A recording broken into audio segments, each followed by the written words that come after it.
इस वक्त हमारे साथ बातचीत के लिए यूपी के मंत्री दिनेश प्रताप सिंह मौजूद है। सर, 3 सीटों पर नतीजे आ रहे हैं सामने, लेकिन जो शुरुआती रुझान थे उसमें लगातार समाजवादी पार्टी आगे चल रही है। खासतौर पर मैनपुरी की बात करते हैं, जहां पर आप लोगों ने खूब प्रचार किया था और लगातार जीत का दावा भी बीजेपी कर रही थी, लेकिन डिंपल यादव आगे चल रही है। देखिए, प्रचार करना और जनता के बीच जाना हर राजनीतिक दल के कार्यकर्ताओं का कर्तव्य होता है। हम लोग जनता के बीच गए थे, कार्यकर्ताओं के साथ में हम लोग गए थे और अपनी बातों को हमने बताया। लेकिन ये महसूस होता है कि आदरणीय मुलायम सिंह जी के निधन के बाद थोड़ा सा सिंपैथी जरूर रही होगी कहीं ना कहीं उस क्षेत्र में।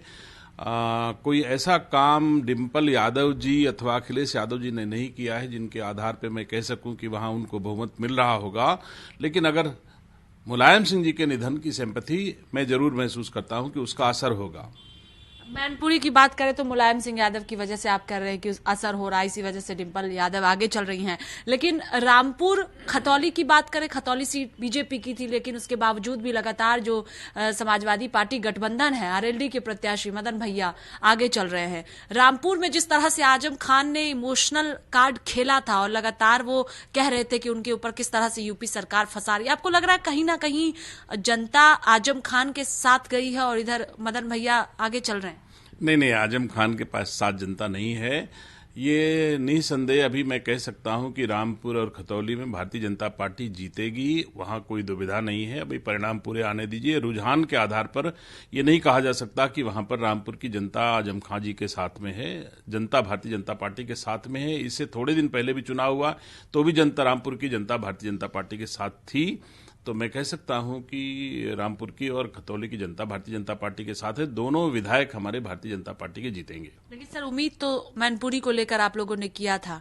आपको लगता है कि क्या वजह रही, या आप समझ पा रहे हैं कि 3 सीटों पर जिस तरह से अभी की बात करते हैं हम, रुझान जो अब धीरे धीरे नतीजों में तब्दील हो रहा है, क्या वजह रही कि बीजेपी की ये स्थिति उत्तर प्रदेश के 3 सीटों पर उपचुनाव में रही?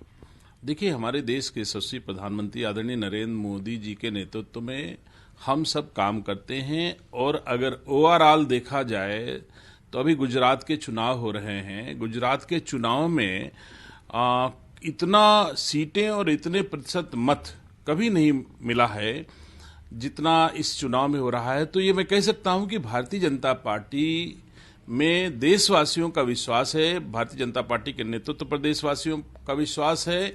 और जब तक हमारे देश के यशस्वी प्रधानमंत्री आदरणीय नरेंद्र मोदी जी के पास ये रथ की बागडोर है और गांडीव हमारे गृह मंत्री जी अमित शाह जी के हाथ में है, तब तक अभी कोई दल ऐसे वैसे छोटा मोटा कहीं चुनाव हार जाए जीत जाए हो सकता है, लेकिन देश और प्रदेश में जनमत भारतीय जनता पार्टी के साथ रहेगा।